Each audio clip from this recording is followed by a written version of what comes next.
Before the world called it Iran, before borders were drawn on maps by foreign pens, before headlines reduced it to politics and sanctions, this land stood as Persia.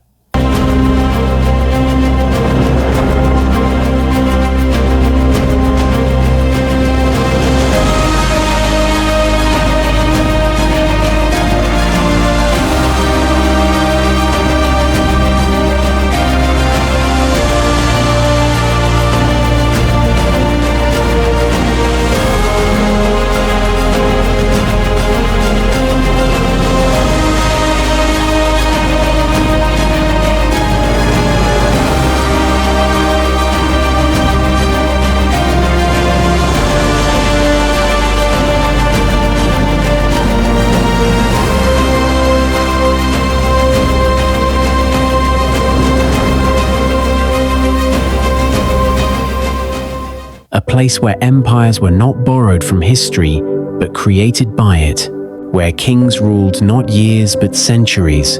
where roads connected continents long before the modern world imagined globalization, and where poetry, faith, architecture, and power were woven together into a civilization so deep that even today its echoes still shape the Middle East, Central Asia, and beyond. Iran is not merely a country you visit,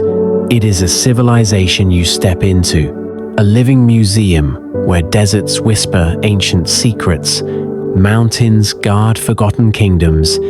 and cities breathe with stories carved into stone, tile, and memory. And to understand Iran is to travel not just across geography, but across time itself, moving through eras of conquest and collapse, devotion and rebellion, beauty Zoroastrian fire temples and Islamic mosques, royal palaces and revolutionary streets, all layered atop one another like pages of an unfinished epic that the world keeps trying to summarize but never fully understands. This documentary is not about headlines or politics alone, but about the soul of a nation that has survived: Alexander, the Arabs, the Mongols, the Ottomans, colonial pressure, modern isolation, and internal upheaval, yet still wakes every morning with tea brewing, poetry recited, carpets rolled out, and hospitality offered to strangers, proving that Iran is not frozen in the past nor trapped in the present, but continuously redefining itself while carrying the weight of 5,000 years of history on its shoulders. In this journey across Iran, we will travel from the ruins of Persepolis, where stone reliefs still proclaim imperial ambition, to the bustling bazaars of Tehran, Isfahan, and Shiraz, where commerce, culture, and conversation pulse with life.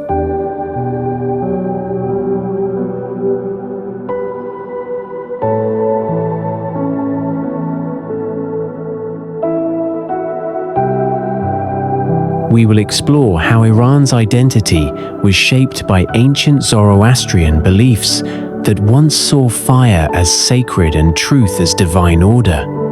how Islam transformed Persian society without erasing its soul, and how Shia Islam eventually became the spiritual backbone of a nation that sees martyrdom, resistance, and justice as sacred concepts rather than abstract ideas. We will cross landscapes so varied,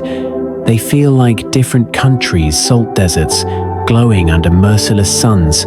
snow-covered peaks of the Alborz and Zagros mountains, fertile plains where pistachios and saffron grow, and coastlines along the Caspian Sea and the Persian Gulf that connect Iran to ancient trade routes and modern geopolitics. We will examine an economy shaped by oil, wealth, and sanctions, resilience, and improvisation, where underground creativity thrives despite restriction, and where daily life adapts in ways invisible to outsiders. And above all, this documentary will focus on the Iranian people themselves: artists, shopkeepers, students, farmers, nomads, clerics, and travelers whose warmth, humor, pride, and contradictions reveal a nation far more complex than the version often portrayed on screens, making Iran not just a destination, but a lesson in endurance, identity, and cultural survival. Long before the word Iran existed, long before Greek historians wrote of Persia with equal parts admiration and fear, this land was already alive with civilization, inhabited by ancient peoples who understood agriculture, trade, spirituality, and power at a time when much of the world still lived in scattered tribes. And it was here that the Elamites rose as one of the earliest organized civilizations, building cities, developing writing systems, and laying foundations for governance as early as 3000 BCE, centuries before Rome or Athens ever dreamed of marble columns. These early societies were shaped by Iran's geography.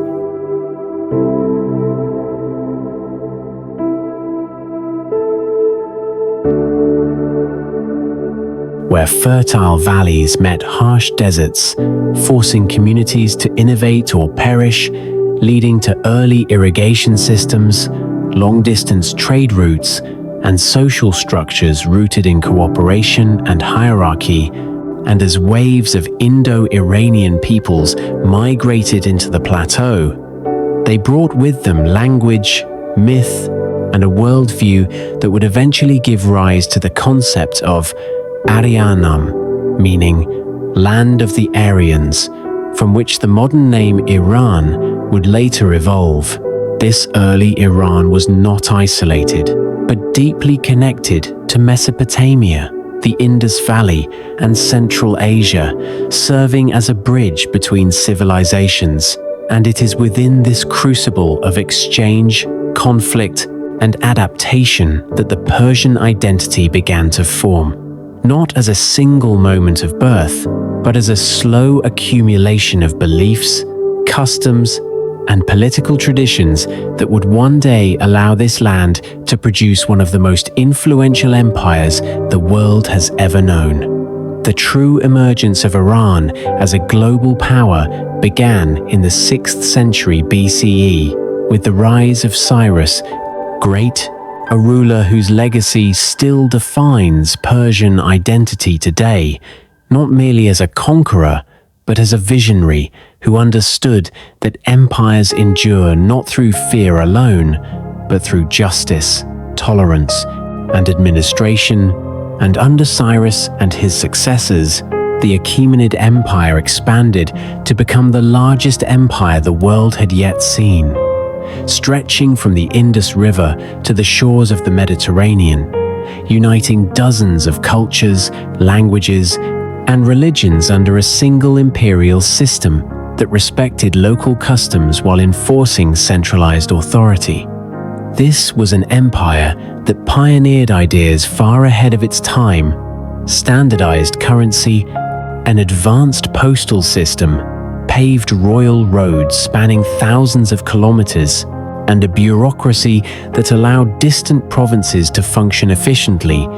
And at its heart stood Persepolis,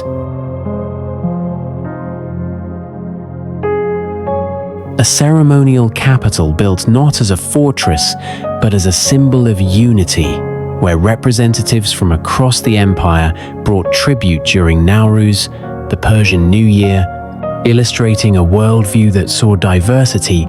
not as weakness, but as strength. Perhaps most remarkable was the empire's approach to religion,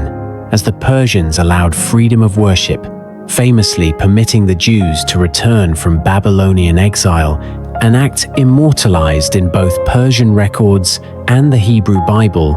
And even today, as travelers walk among the towering ruins of Persepolis, tracing reliefs of ancient delegations carved in stone, they are not merely observing ruins, but standing inside the blueprint of governance, tolerance, and cultural synthesis that continues to influence Iran's sense of itself as a civilization rather than just a nation-state. When Alexander of Macedon marched into Persia in the 4th century BCE, the world believed it was witnessing the end of a civilization,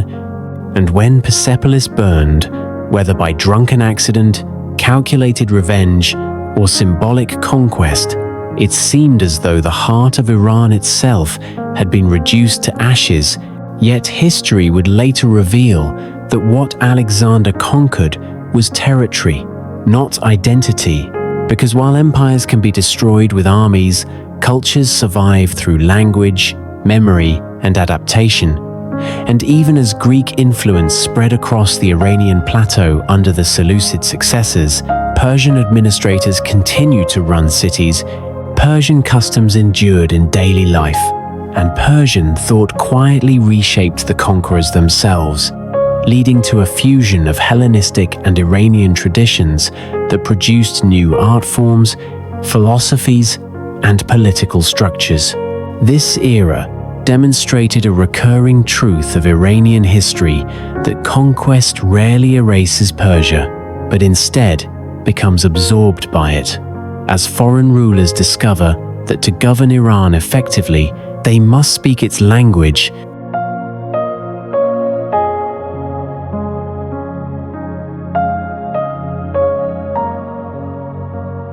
respect its traditions, and adopt its systems. A pattern that would repeat itself many times in the centuries to come. And for travelers today, this period is visible not in ruins alone, but in the layered architecture, blended artistic motifs, and philosophical ideas that continue to surface across Iran, serving as reminders that even destruction can become transformation in a land that has learned how to survive every attempt to erase it. After the shock of Greek conquest faded, Iran reasserted itself through the rise of the Parthian and later Sassanian empires, proving that Persian power was not a relic of the past, but a recurring force capable of rebuilding itself from the ruins of invasion. And it was during the Sassanian era, beginning in the 3rd century CE, that Iran once again stood as one of the world's two superpowers alongside the Roman and Byzantine empires, engaging in centuries-long rivalries that shaped the political and religious landscape of the ancient world. This was a period when Zoroastrianism reached its most structured and institutionalized form, influencing governance, law, and morality, while grand cities, monumental palaces, and advanced engineering projects flourished across the plateau, many of which still inspire awe today. From the rock reliefs of Naqsh-i-Rostam to the massive vaulted halls of Ctesiphon, the Sassanians refined Persian identity by elevating language, art, and court culture, reinforcing the idea of Iran as a sacred land with a divine mandate, a concept that would later influence Islamic political thought. And as travelers explore Iran's archaeological sites, they encounter not just remnants of fallen empires, but evidence of a civilization that repeatedly rebuilt itself, preserving continuity even as dynasties changed, laying the groundwork for the cultural resilience that would allow Persia to survive one of its greatest transformations, yet the arrival of Islam.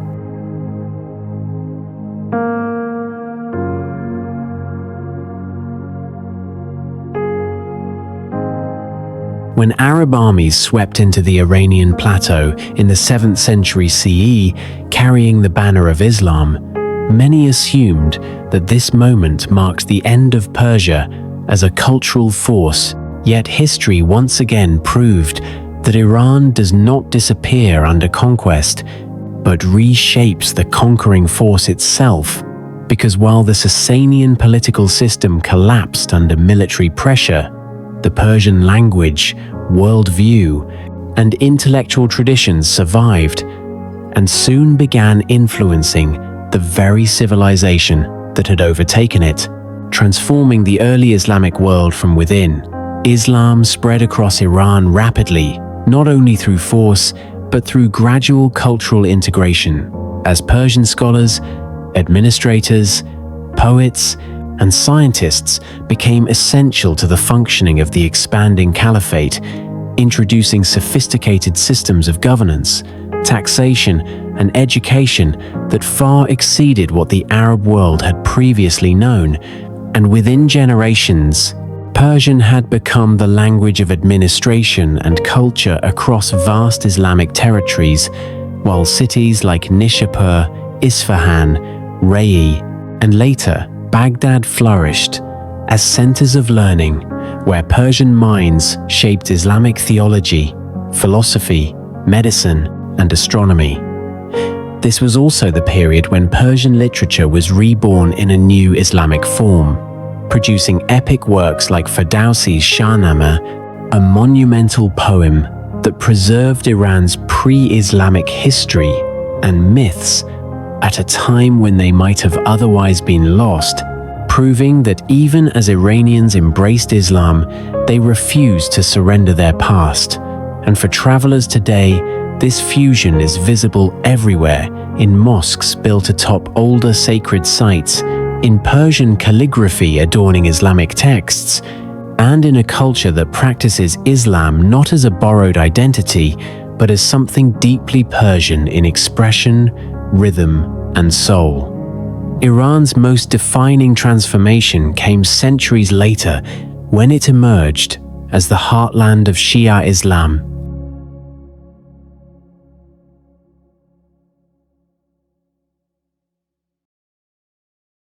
A shift that would permanently distinguish it from much of the Sunni Muslim world and shape its political, cultural, and spiritual identity in ways that continue to define the country today, because Shiism in Iran was not merely a theological choice, but a philosophy of resistance, martyrdom, and justice that resonated deeply with a people whose history was filled with conquest, survival, and moral struggle. This transformation was formalized in the 16th century under the Safavid Empire, which declared 12-verse Shia Islam the state religion, unifying Iran under a shared spiritual framework, while also creating a powerful sense of national identity distinct from neighboring empires like the Ottomans. And under Safavid rule, Iran experienced a cultural renaissance as magnificent cities like Isfahan were rebuilt into architectural masterpieces adorned with turquoise domes, intricate tilework, and grand boulevards that still captivate travelers centuries later. Shia rituals such as Ashura, commemorating the martyrdom of Imam Hussein, became central to Iranian life, embedding themes of sacrifice, moral resistance, and injustice into the national psyche, themes that would later influence political movements and revolutionary thought. And as visitors witness processions, shrines, and religious gatherings across Iran today, they are not just observing religious practice, but stepping into a living tradition that blends faith, history,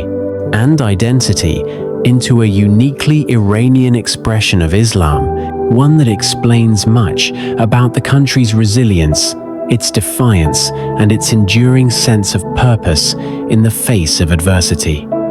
To understand Iran, one must first understand that poetry is not an art form reserved for scholars or artists, but a living language spoken by taxi drivers, shopkeepers, grandparents, and children alike. Because for Iranians, poetry is memory, resistance, romance, philosophy,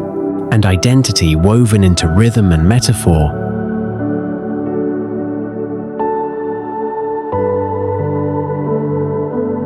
And no traveler can spend more than a few days in Iran without hearing verses from Hafez, Rumi, Sa'di, or Ferdowsi quoted casually in everyday conversation,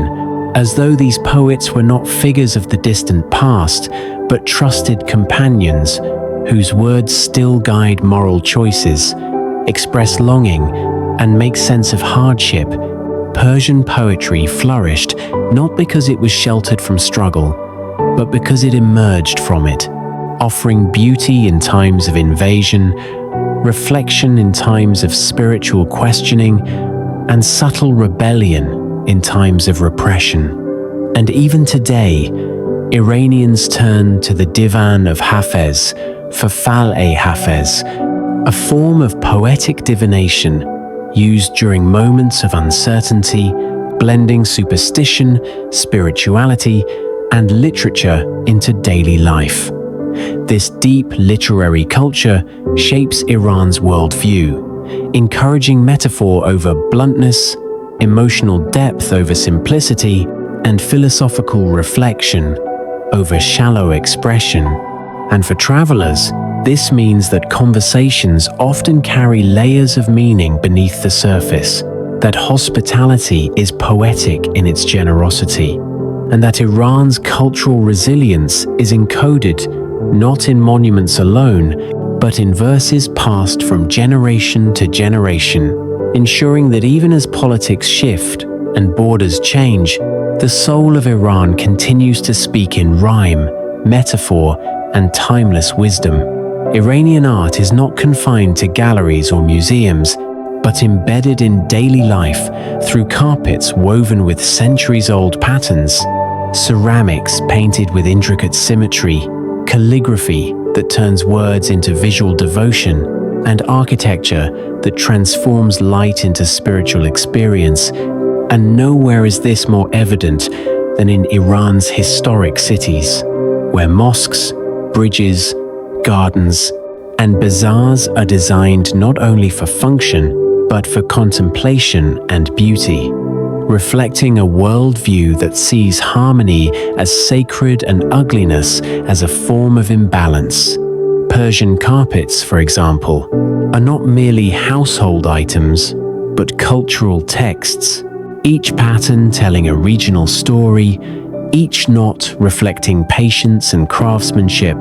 And travelers quickly learn that to step on a carpet is to step on history itself. Hospitality, too, is an art form in Iran, expressed through tarov, a complex system of social etiquette where generosity is offered repeatedly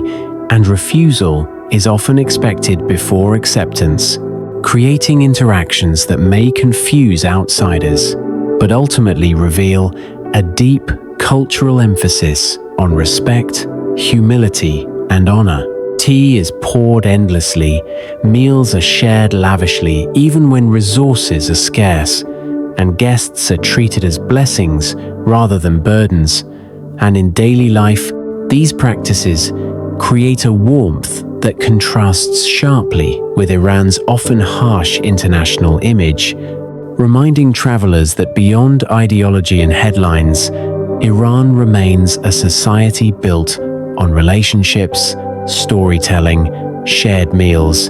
and the belief that beauty, whether in art, language, or human connection, is not optional, but essential to living well.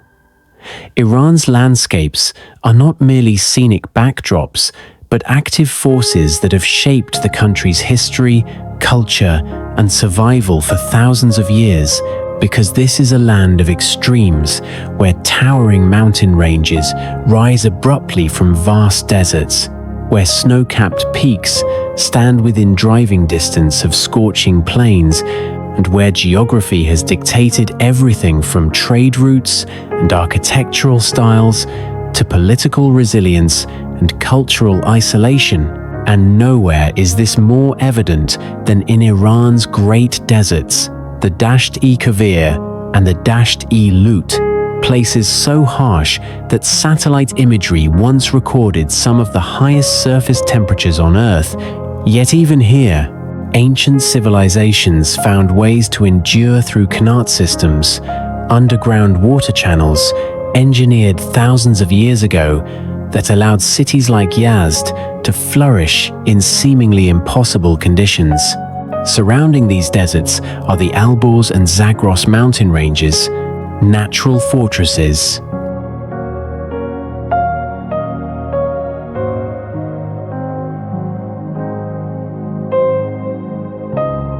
that have historically shielded Iran from complete conquest, enabling resistance against invaders and providing refuge for cultures, languages, and traditions that survive to this day. And for travelers, these mountains offer dramatic scenery, alpine villages, and a sense of timelessness that contrasts sharply with Iran's modern cities, while also revealing how deeply the Iranian relationship with land is rooted in adaptation, ingenuity, and respect for nature's power, reminding us that Iran's endurance as a civilization owes as much to its geography as to its people. Beyond the deserts and mountains that dominate the imagination, Iran reveals an unexpected softness along its edges,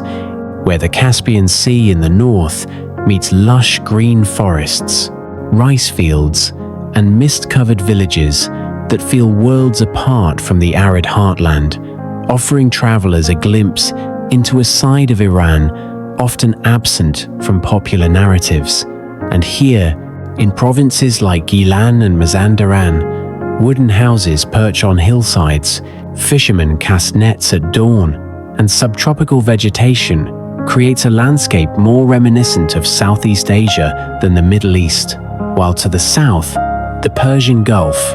and the Gulf of Oman connect Iran to maritime histories of trade,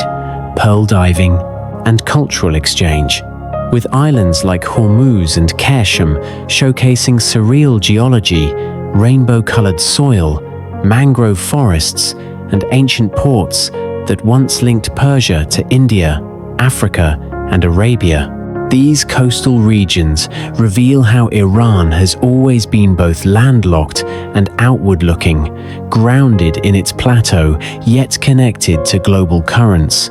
And for travelers willing to look beyond stereotypes, these landscapes challenge simplistic images of Iran as a uniform desert nation, instead revealing a country of astonishing ecological diversity, where nature mirrors the cultural complexity of its people and where every shift in terrain tells another chapter of a story that stretches across millennia,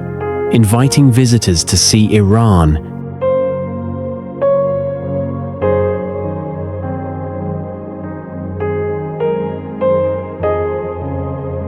Iran's modern economy cannot be understood without first understanding oil, because beneath its deserts and mountains lies one of the world's largest reserves of hydrocarbons, a resource that transformed Iran from a traditional agrarian society into a strategic prize for global powers, reshaping its destiny throughout the 20th century in ways that continue to define daily life today, as oil wealth brought rapid modernization, urbanization, and industrial growth under the Pahlavi monarchy, while also attracting foreign interference that fueled resentment, nationalism, and ultimately revolution. And for travelers exploring Iran's cities, this history is visible in stark contrasts: grand highways and refineries, standing beside older neighborhoods, where traditional markets and crafts persist, revealing a society pulled between modernization and cultural preservation. Yet oil has also been a double-edged sword, because while it provided state revenue and international relevance, it made Iran vulnerable to sanctions, global price fluctuations, and economic isolation, especially after the 1979 Islamic Revolution and subsequent geopolitical tensions. And today, despite having immense natural wealth, Iran's economy operates under heavy restrictions that limit exports, access to global banking systems, and foreign investment, forcing the country to rely on internal production, regional trade, and an extraordinary level of improvisation, where entrepreneurs adapt through informal markets, local manufacturing, and technological creativity, demonstrating that Iran's true economic strength lies not only in what it extracts from the ground, but in how its people continue to function, innovate, and endure despite pressures designed to break them. For ordinary Iranians, the economy is not measured in GDP charts or oil output, but in the cost of bread, rent, transportation, and education. And in 2025, daily life remains shaped by inflation, currency fluctuations, and limited access.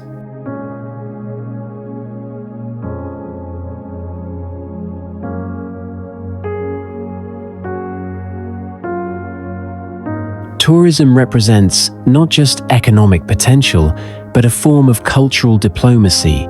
a way for Iran to tell its own story directly rather than through intermediaries, and many Iranians see visitors as bridges to the outside world, eager to share food, poetry, history, and daily life, while also asking travelers to see beyond stereotypes. Looking forward, Iran's future economy depends on whether it can balance tradition and modernization, isolation and engagement, resilience and reform, and whether its immense human and cultural capital can be unlocked without losing the identity that has allowed it to survive for over 5,000 years. And as this documentary journey approaches its end, it becomes clear that Iran is not a nation waiting to be discovered, but one waiting to be understood, standing at the intersection of past glory and uncertain future, inviting the world to look closer, listen deeper, and recognize that behind every statistic and sanction lies a civilization still very much alive. Iran is not a headline, not a sanction, not a slogan repeated in news cycles, but a living civilization that has outlasted every empire that tried to define or erase it. Because when you strip away the noise of modern politics and look deeper into its streets, its ruins, its poetry, and its people, you discover a country that has been standing at the crossroads of human history for over 5,000 years, absorbing conquest without losing its soul, adapting to change without abandoning its memory,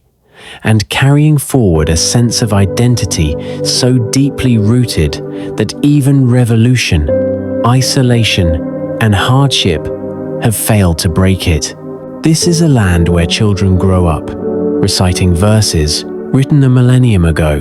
where ancient fire temples stand within sight of modern highways, where hospitality remains sacred even in times of scarcity, and where resilience is not celebrated loudly but practiced quietly every day. And for travelers who come expecting danger or distance,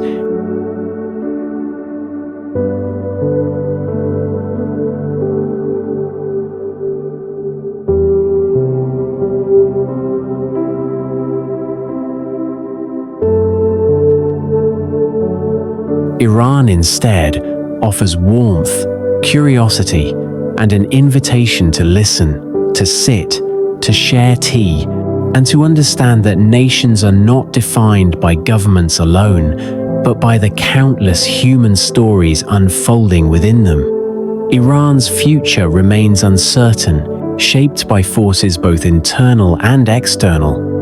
Yet its past offers one unshakable truth, that this civilization has endured everything history could throw at it. And as the final image of this journey fades, what remains is not fear or division, but the realization that Iran does not belong to one era, one ideology, or one narrative, but exists beyond time itself, waiting not to be judged, but to be truly seen. As this journey across Iran comes to its close, what lingers is not a single image, monument, or statistic, but a feeling, an understanding that Iran is not merely a place on a map, but a civilization that continues to breathe through its people, its poetry, and its perseverance. From the ruins of Persepolis to the crowded bazaars of Tehran, from desert caravansaries to snow-covered mountain villages, Iran reveals itself as a land that has endured conquest, isolation, revolution, and reinvention without losing its core identity. Empires rose here and fell elsewhere. Religions were debated and redefined here. Sciences were nurtured here, and art was elevated into something sacred. To travel through Iran is to travel through layers of time stacked upon one another, where the ancient and the modern coexist not in conflict, but in conversation. This is a country that does not rush to impress. It invites patience, reflection, and humility. And when you accept that invitation, Iran does not offer easy answers, it offers perspective, reminding us that civilizations are not measured by power alone, but by memory, endurance, and the quiet dignity of survival.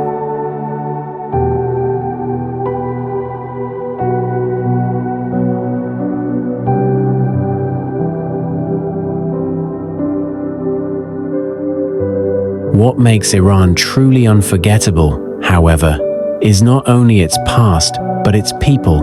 who carry the weight of history with grace and humor, even in the face of economic hardship and political uncertainty. Across cities and villages, you encounter warmth that defies stereotypes, families who insist you share their meal, strangers who guide you without expectation, young people who dream, create, and hope despite restrictions placed upon them. Iranian culture is deeply human,